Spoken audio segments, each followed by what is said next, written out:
Teman-teman sadar nggak sih, beberapa orang sebenarnya bekerja itu untuk bertahan hidup, bukan untuk mengubah hidup.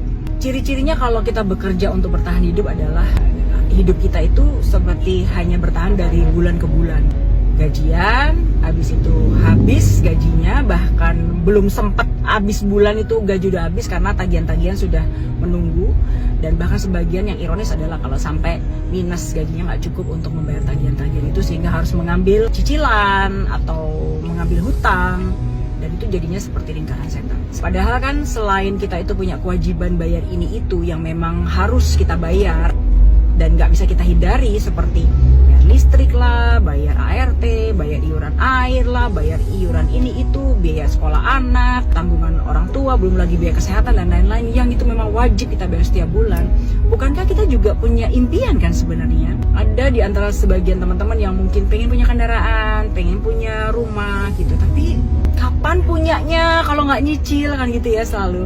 Padahal sebenarnya kalau Anda tahu teman-teman, ada kok cara gimana supaya kita tuh bisa mendapatkan aset-aset itu tanpa harus nyicil. Kalau Anda sabar ya nabung aja dulu.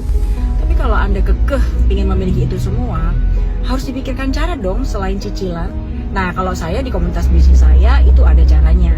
Nah, mungkin teman-teman ada yang punya cara serupa yang mirip-mirip dengan bisnis yang saya tekuni, silahkan. Yang penting janganlah kita ini bekerja sekedar untuk bertahan hidup. Padahal seperti yang saya pernah ungkapkan di video saya sebelumnya, kita ini tambah tua tuh nggak tambah kuat loh biasanya. Syukur-syukur ya kalau tetap sehat, alhamdulillah. Tapi pada umumnya kita itu semakin tua tuh semakin lemah. Gak mungkin dong kita tuh bekerja selama-lamanya seumur hidup, gak mungkin. Jadi sebelum saat tua itu tiba, harusnya kita sudah bisa punya aset-aset yang tidak mengharuskan kita itu bekerja. Istilah kerennya sekarang itu passive income. Biarlah uang yang bekerja untuk kita, bukan kita yang terus banting tulang bekerja untuk uang.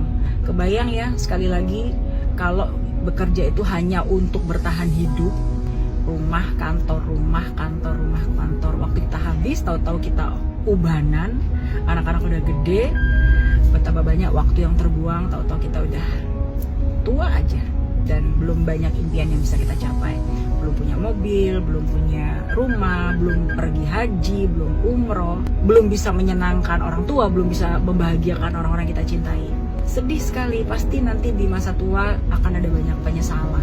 Jadi yuk mulai cerdas untuk bisa memilih pekerjaan apa atau kegiatan apa yang bisa membuat teman-teman itu tidak lagi sekedar bertahan hidup, tapi bisa